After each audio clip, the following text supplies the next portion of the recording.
Ascultă Business On Air, program realizat de Daniel Pavel.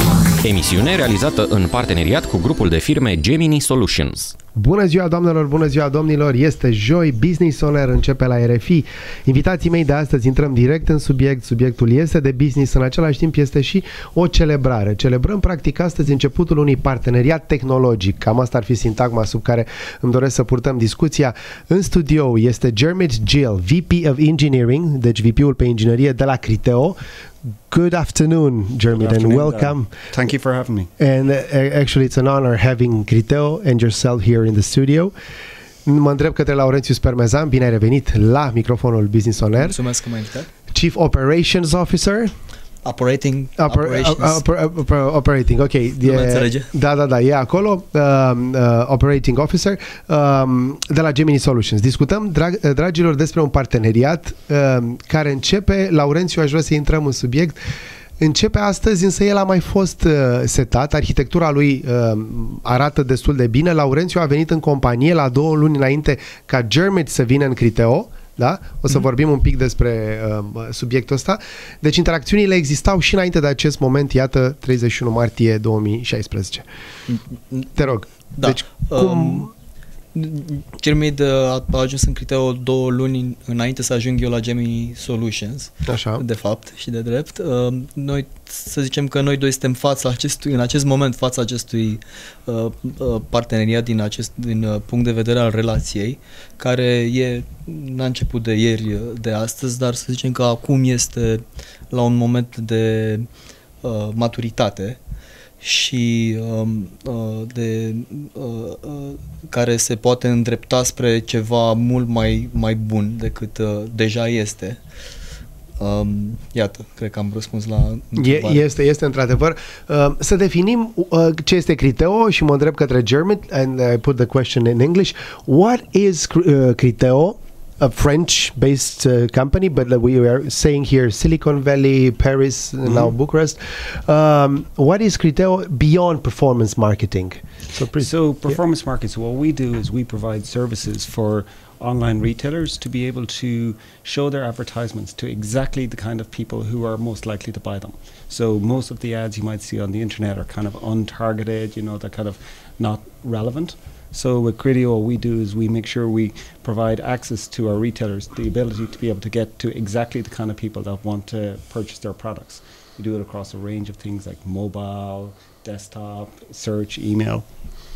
Ok, so n-am definit the rules of engagement aici, dacă să traducem în același timp în care... Nu, e ok și acum. Laurenţiu, practic, facem amândoi partea asta de traducere. Sigur. Deci aș spune, practic, ce face Criteo, face și lucrează pentru clienți din zona de marketing, da? Și practic tot ce vedem astăzi în ad-uri, nu? Mai ales vorbim de o companie de internet eminamente, în spate are tehnologie Criteo, da? Lucrează foarte mult cu așa ceva. What's interesting, Diarmuid, it's this syntag, marketing syntag, but I'm sure it's covered in truth. Internet unicorn company. Okay. So, and I would ask you to decrypt for us a little. So an internet unicorn is basically companies that have gone from startup to a valuation of over $1 billion in a short period of time. Deci, iată, acest concept pe care îți auzi, poate, dragilor, destul de mult și în legătură cu acest moment, aș zice eu, o bornă Criteo Gemini în IT&C, un inorogul, această creatură mitică, înseamnă tradus în limbaj IT&C, o companie care a făcut $1 miliard într-un timp foarte scurt de timp, foarte scurt timp de la momentul startup-ului. So a very short period of time. And what are now the whereabouts of Criteo, where we put on the paper?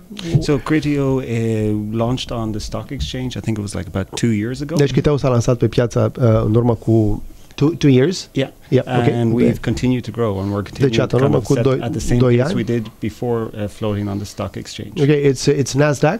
Yes. Yeah. Deci sunt listați la Nasdaq în urmă cu 2 ani, valoarea companiei crește. And you came to Romania now for the first time? Third time. Yeah, the third time. Right. And what's important? How would you define the partnership so far, and what it's where you were heading to? So we've known for a long time about the great technology talent that's available in Romania. It's something that's very interesting for Criteo. So through our partnership with Gemini, we're able to access this really rich talent pool. Deci știau de ceva vreme de capacitatea extraordinară a acestui pool-ul, iată, să vorbim foarte mult în romgleză, capacitatea de celor de la Gemini Solutions de a face lucrurile să se întâmple. And now you're heading to this technological partnership with Gemini to new customers to expand the activity. Yeah, so basically what we're kind of very aware of is today we've got really great products, but we know that if we don't continue to innovate, then what's great today it won't be good enough tomorrow. So by utilizing really great technological talent, we're able to keep innovating and keep improving. Deci e o piață foarte dinamică, ceea ce astăzi poate arată foarte bine pe hârtie, mâine se poate schimba, dinamica e foarte mare, iată cum expertiza Gemini vine și intră în ecuație. It's on a business card, on the back of the business card that you help to the ROI, to the return of investment. And that's I found very interesting to be placed on the back of the business card. Îl întreb pe Jeremy, îi spun practic faptul că pe spatele cărții de vizită sunt cei care se ocupă de return of investment. And that's like your buzzword. Yeah. Correct. So return of investment from the performance marketing, it's the I would say the syntagm, right, which is important. Thank you, German. And I'm going to Laurenţiu. Laurenţiu, cât de n-aș zice stresant, pentru că nu stresant așa cum înțelege opinia publică e. Cât a durat, practic, în bucătăria internă genul ăsta? Iată, de 2 ani ești la butoane alături de colegii tăi, ai fost cu Cătălin în studio, Șerban, țări CTO. Cum arată, practic, o chestie de genul ăsta? Pentru că ea va suscita foarte mult interes din partea colegilor mei din presă. Deci, bucătăria din spate, cât poți să spui? Da, asta este un parteneriat tehnologic, în primul rând, între Gemini Solutions și Criteo, ceea ce înseamnă că, în cadrul Criteo, oamenii cu care lucrăm zi de zi sunt cei din R&D, care sunt reprezentați aici prin Diarmuid. Nu este o relație de outsourcing tipică, ceva ce arunci peste gard, cineva o specificație și zice scrie cu tare chestie. Dimpotrivă, Criteo tratează inginerii români de la Gemini Solutions ca pe niște parteneri egali care participă. Tu ai văzut-o practic la prima mână. Pentru exact. Ca pe niște parteneri egali în toate deciziile tehnologice, de arhitectură, de design, de scriere de cod și așa mai departe. Fără asemenea relație de încredere și de deschidere totală, trust building, este destul de complicat să participi în procesul de inovație, care este ceva ce merită văzut la Criteo, nivelul de autonomie și de putere pe care îl are orice inginer, în sensul în care poate să propună o idee și mai departe, ceea ce este adevărat și pentru inginerii români de la Gemini Solutions. Și de-aia Gemini Solutions cred că este o companie țintă pentru mulți oameni talentați pe care noi căutăm. Noi nu căutăm mulți programatori. Care îl dați în piață. Exact. Da, noi nu căutăm mulți programatori, dar noi căutăm pe cei mai talentați. Cel puțin nivel de senior, e important de precizat? Da, în principal ne interesează un nivel de senioritate. Suntem destul de technology agnostic, să zicem, deși ne orientăm pe stack-ul de tehnologie de la Criteo, dar noi nu am putea să stăm la masă cu inginerii de la Criteo dacă n-am fi la fel de buni ca atare. Procesul de recrutare este destul de dur și de intens. Știu de la voi, Laurenţiu, că-s două, e headhunting-ul clasic, dar în aceeași măsură vin și ei către voi. Adică aveți o... Începe să se încline balanța spre a fi căutați, tocmai pentru că un inginer talentat preferă să se alăture altor ingineri talentați și preferă să lucreze cu ultimele tehnologii și preferă să fie autonom și preferă să participe în decizii, ceea ce nu cred că găsești în foarte multe companii. Nu găsim peste tot. Vă reamintesc, dragilor, Laurenţiu Spermezan, Gemini Solutions, este Chief Operating Officer.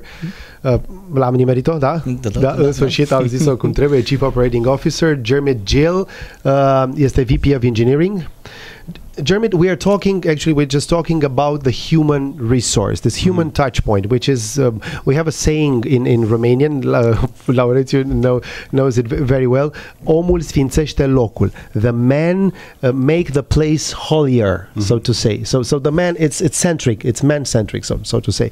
Anyways, you're Irish. Right. Tell us a little bit about your background. Some say you're stubborn. The Irish are stubborn. Îl întreb pe Jeremy despre resursa umană, cum se formează ea, omul sfințește locul. El e irlandez și se aude în piață că ar fi și încăpățânați ca nație. Please. So my own background, so my dad was an educator. He was the local school teacher, and he provine dintr-un tată profesor din școala locală. He instilled in the entire family, this love of education, this love of learning. Dragostea de educație. Three of my siblings are full-time educators. 3 dintre frați, 3 out of 9. Deci 3 din 9 frați sunt educatori. 9 kids. It's God bless Germany. God bless my mom. Yeah. Came from part of rural Ireland, got involved in IT through university. Deci în Irlanda rurală, iată, universitate în zona de IT. You had the touch point with the engineering, mathematics probably. Correct, yeah. I always had a love of maths and also of learning, and with IT, it's always about learning. It's about learning. And IT, cu siguranță înveți tot timpul. And what are the ingredients? Because you see, here at the Business On Air at RFI, Laurenţiu knows, we're speaking about entrepreneurship as a storytelling ongoing process. The IT itself, the IT guy itself, it is a sort of autonomous. And how is it from your perspective, Criteo perspective, what you see in the world? Îl întreb pe Jeremy despre cum e poziționat din punct de vedere antreprenorial un om care lucrează în IT&C. So how do you find? There's two sides to it. So ar fi două părți ale problemei. We believe that every engineer is an individual. Noi credem că fiecare inginer este un individ de sine stătător și ne asigurăm to do things the way they feel că este împuternicit să facă ceea ce este sigur mai bine și poate face cel mai bine. On the other side, we believe that the biggest strength comes from teamwork.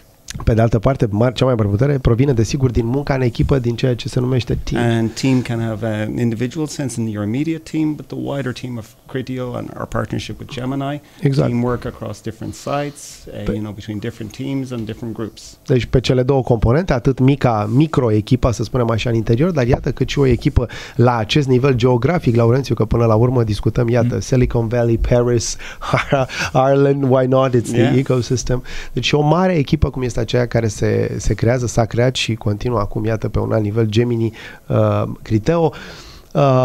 Diarmuid, how's the world going? So to say, from the business perspective, the IT&C, the most dynamic of all, basically. You guys think differently, faster, you foresee the world. How's the world going? Îl întreb pe Diarmuid cum merge lumea. There's more change than ever, and it's really getting even faster. Sunt din ce în ce mai multe schimbări, lucrurile merg din ce în ce mai repede. So my own feeling is that we're at the start of the next industrial revolution. Yeah, the fourth. They said in Davos about the fourth one. Deci pe nota personală, Diarmuid consideră că suntem într-adevăr în pragul acesteia patra revoluții industriale. So with machine learning, artificial intelligence, self-driving cars, the Internet of Things, the connected home. It's really an exciting time to be in this industry. It is an exciting, but where the human, it's okay, the human's touch, it's still there, untamed. For sure, because every single thing we do is all centered on the individual. Deci, practic, toate acțiunile industriei sunt centrate pe nevoile, pe ceea ce își dorește, practic, ființa umană. Thank you, Diarmuid. Moving to Laurenţiu. Pot să-ți dau un exemplu de acum 20 de minute, apropo de Human Touch, și chiar este la propriu, no pun intended. Am văzut cum Diarmuid, în loc să folosească tastatura la telefon, trage cu degetul așa, practic face sliding și unește cumva literele pe tastatură și pe cuvântul meu m-am bucurat când după ce am învățat să fac și o chestie asta de la el. Thank you, Diarmuid. Parcă am descoperit apa caldă. Știi? Să unești cu degetul. Unify with fingers. Da. Foarte repede. Poți să scrii foarte repede, să compui texte foarte repede și în felul ăsta să să arăți cum o aplicație care folosește machine learning, pentru că, de exemplu, dacă e un cuvânt pe care nu-l știi, poți să-l bagi în dicționar și pe aceea aplicația poate să ți-l redea în caz că ai nevoie de el. I've just added 20% more efficiency to Laurențiu's day. Yes. Deci iată, a adăugat 20% mai multă eficiență practic procesului de scriere. But guys, maybe I'm old-fashioned, but the point is, well, it's creative nonetheless. But the point is, I'm personally afraid that we may lose some of the spirit here. And you come from Ireland, Germany, and you know what I'm saying. I mean, it's we let's not let the machines be there as an interface for us. The machines are only enablers. Deci, practic, tot ce înseamnă echipamente, mașinării sunt doar ustensile care ne ajută să ne facem treaba mai bine. The tools. And what I think is, with the advances in technology, will free us up. It'll give us more time to enjoy life, to enjoy our families, our friends, and I think the technology is really just a step towards that. Deci, practic, tehnologia unește cumva acest timp pe care îl putem acorda familiilor, prietenilor, timpul nostru liber. German, the very changing ecosystem in America versus the very changing but slower business ecosystem in Europe. It's when Theo came, the CEO of Gemini Solutions, he was always very into Silicon Valley and said, there it's the pace. We need to be like there. How do you feel it? The difference of pace. It is a difference of pace? So what I think is, when you see companies that are successful like Criteo, who cred atunci când văd companii precum Criteo, who built a successfare base from Europe, you know, that is one of the biggest technology success stories coming from this continent. Este cel mai mare proiect de succes venit de pe continentul Criteo. Is practically the top of the world, as you say. Right, and it shows that you can do that kind of thing from outside Silicon Valley. What Silicon Valley has is the funding, the access to the talent. Deci ce se găsește în Silicon Valley este partea de finanțe și accesul la talente, la ceea ce înseamnă practic knowledge, savoir-faire. We are there for the know-how. And I think Europe is catching up. Și Europa, iată, vine din urmă. Criteo e un exemplu. Parteneriatul tehnologic cu Gemini Solutions cu siguranță vine și întărește. Laurențiu, e practic o extindere pentru Gemini, din câte povesteați, undeva la 100 de oameni acum și un sediu nou în aprilie. Deci nou breaking news, le-am aflat așa la foc automat. Aoleu, nu știu dacă era cazul să-ți spui, dar o să vină și chestia asta. O să vină. Neapărat, dacă în 3 săptămâni să ne mutăm într-un sediu nou. Tocmai ca să întărim acest spirit de colaborare de care vorbea Diarmuid mai devreme, să fim toți pe același etaj. Pe același etaj, să spunem, și să creștem șansele de a da unul peste celălalt pe hol. Pe hol, exact. Is this expression in Romanian also to be on the same floor? Probably it's international. And what is going to happen in Germany is this moving together in April, so it's announcement also to the public. German, so we have 4 minutes to go. My main question here, Laurenţiu knows it, and it's an open discussion until now. What is an entrepreneur? What makes a difference between an employee and an entrepreneur? Yeah. So an entrepreneur, the whole core part of it is risk-taking. Someone who takes a chance, someone who spots an antreprenor este cel care își asumă un risc, cel care merge pe o linie pe care n-au mai mers alții înainte. And the idea of doing something new, something different, something better. Ceva nou, ceva mai bun, okay? So that's an entrepreneur. And how is the person? Stubbornness helps, for instance. For sure, yeah. Determination. Și hotărârea, sticking to the plan. Being flexible. So, for example, with Criteo, the initial product they had to change a few times before they found the real secret to success. Spre exemplu, Criteo au trebuit să schimbe produsul inițial cu care au venit pe piață de câteva ori, l-au calibrat până au ieșit cu adevărat cu un produs care să intre. Asta ar fi scalabilitatea. Right?